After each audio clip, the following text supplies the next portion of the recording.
the nature of your emergency?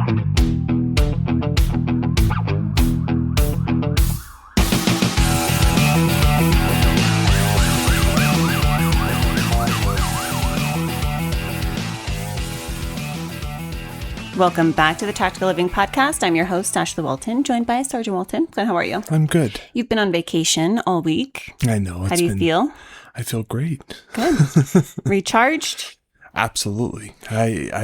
You've gotten a lot of things done, but also having that time to kick back and relax it's super nice. Yeah, we got to go to Vegas. We went out to Arizona and saw your folks. Got to go to dinner last night with our friends. We've done a lot. I know. It's nice because we worked so hard for the past few months getting the honey-dos done, like the major things, working on the property, getting that tractor in, getting a new washer and dryer, getting new couches, like all the things that feel like it's daunting tasks to have to do. And then it's just nice. The only thing is on Monday, I need to call to have them take our old lazy boy chair away. Oh, yeah. That's the only thing that's still like weighing on me. Yeah. And you putting out rat poison. Yeah. And that'll be done. Easy one. I wanted to talk a little bit today about basically what wellness actually looks like. I know that for a lot of departments, you have this perhaps motivational poster hanging in the briefing room, or the suggestion of activities like yoga or meditation or downloading an app for wellness. And all of those things are great. But I think that a lot of people struggle with identifying what wellness actually looks like for them versus what they're told that it should be looking like. Yeah, and I think that's the hardest thing that we're faced with on a regular basis is each of us have our own kind of, this is what I need to do to take care of myself. And there's not a general guideline of you should do this all the time, but it's great having all these different resources to be able to help everybody in those situations, like having the apps, having, your wellness center, whatever it may be. But if it doesn't necessarily align with you, it's finding what does. Yeah. And a lot of people don't talk about the difference, right? We have something that is called sustainable wellness. And that's basically the thing that we need to be able to figure out for ourselves that's going to take us into a healthy way of living. And then we have the performative wellness side of things. And that's when individuals or maybe your police department goes through the motions of wellness and practices without actually addressing any of the underlying problems. Yeah. And I think that's where we lack in most police departments, most, fire departments, whatever it may be. We don't address the actual cause and the source of what creates that needing the wellness programs. And a lot of the times we don't realize what this looks like. And a perfect example is basically checking the wellness box at work, but then you're falling apart at home. So at work, they say, okay, guys, we're going to do this wellness activity. And maybe some people grunt and moan about having to do it, but you go through the motions and you complete the thing anyways. And then yet you don't really take anything back home with you from that activity. Yeah. And I think that's where we lack of having that involvement. And because everyone a lot of times thinks, oh, well, I'm fine, I don't need anything. And you don't always recognize those signs of, the lack of sleep, or you're not having that balance when you go home. But I think one of the huge things with it is bringing in families into that wellness dynamic, not only for the first responder, but being able to provide those tools and resources to your spouse, to your kids, whoever it may be, to be able to help find that balance and to have those tools to be able to help you through it. Another thing that I see is that there are people that pursue physical fitness, but then they're ignoring the emotional and relational health that comes with it.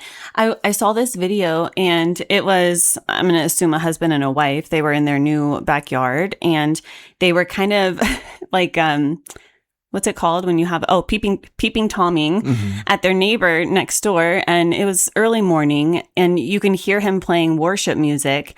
And then on the screen, you can see the subtitles that they had added. And they were talking about how there's this new neighbor next door and they're wanting to introduce themselves because they can hear him playing worship music while he's working out. They ended up going over there and he ended up giving them a shit ton of meal prep foods because it turns out he owns like a meal prepping company.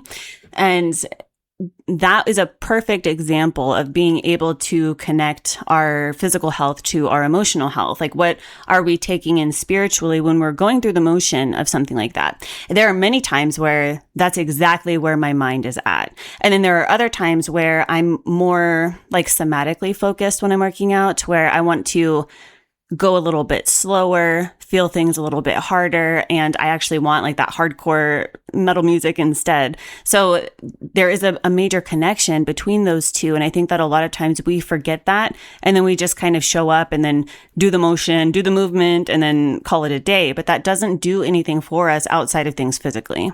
Yeah, I think when you kind of embrace not only the physical side of things, but when you're working out, but you're in taking the mental side of things because you're doing it with intention.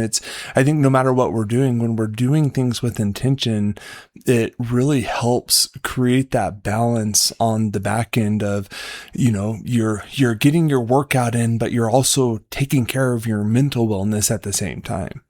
Something else that I see is a lot of people will mistake the absence of crisis for the presence of well-being. And what I mean by that is, let's say that you're a mom and shit didn't hit the fan today. So that's a win in your book. But what happened during your day that actually poured into your well-being? Or if you're an officer and the shift was like super quiet and there might not be anything else that settles any of those underlying issues.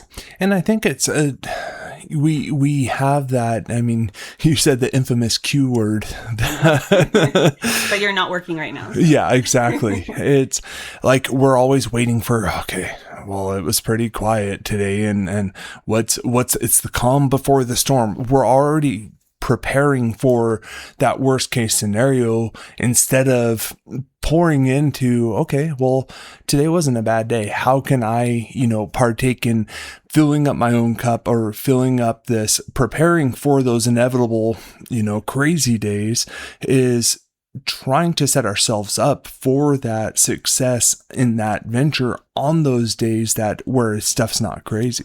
Something else that I see is that you might have interest in any kind of wellness program or wellness activity, and you dive into it, but you might be following a program that's designed for people whose lives basically look nothing like yours. Yeah, and I think there's so many different programs out there that some of them align with what works for you and some of them don't. And it's being able to recognize that, because I think when we're investing this time and effort, and you'll never know unless you invest into that, but there's some that you're like, yeah, this doesn't really align with what I need or what I want or what I even have my idea of it to be. And it's finding those ones that will really resonate with you to be able to change that dynamic. I actually sent you out to a men's wellness program, and I don't think that it aligned with you.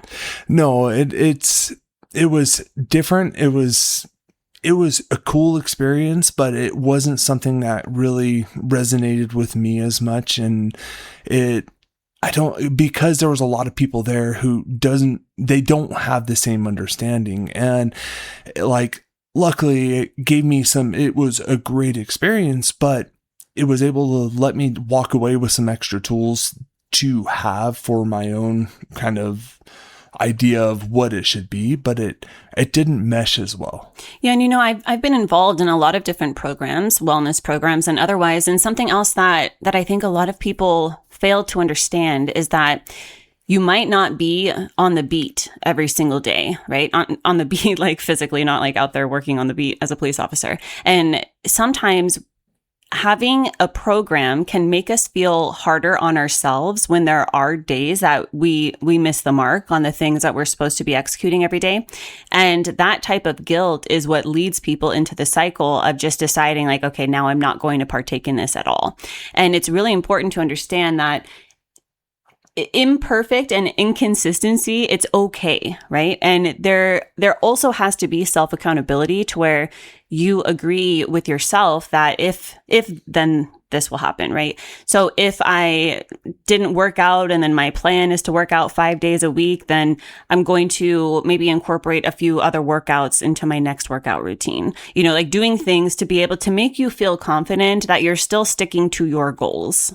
Yeah, I think it's something that, like, what comes to my mind is, like, we had gotten my mom an Aura ring, and she was wearing it. She enjoyed it at first, and then she started watching her scores on everything, and then she's like, oh, well, it's just saying my readiness is okay, or I need to improve it. She started having more stress with having that Aura ring on, instead of taking that information and saying, okay, well, what can I do differently to change that?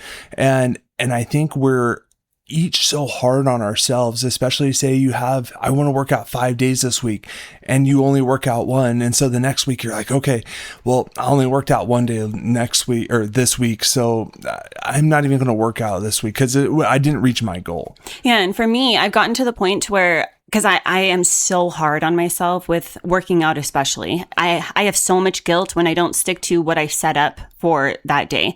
And for me, it's never like I'm going to work out 5 days this week. It's usually I'll kind of tally things as the days go on throughout the week, right? Like I didn't work out on Monday, and then today is Thursday. So like, how do I need to recalibrate things? And if for some reason, for whatever reason, I can't work out, or I don't want to work out, I'll do something else. Like I'll take the horse out and I'll spray her down, which like is a task in and of itself, or washing a vehicle, or like something else to get me moving more than I would have if I just decided to not work out and not do anything at all. So I hope you've gotten some value out of today's episode. If you have, do us a favor, drop a review, subscribe down below. And as always, know that I'm sending you a long, tight hug from our home to yours.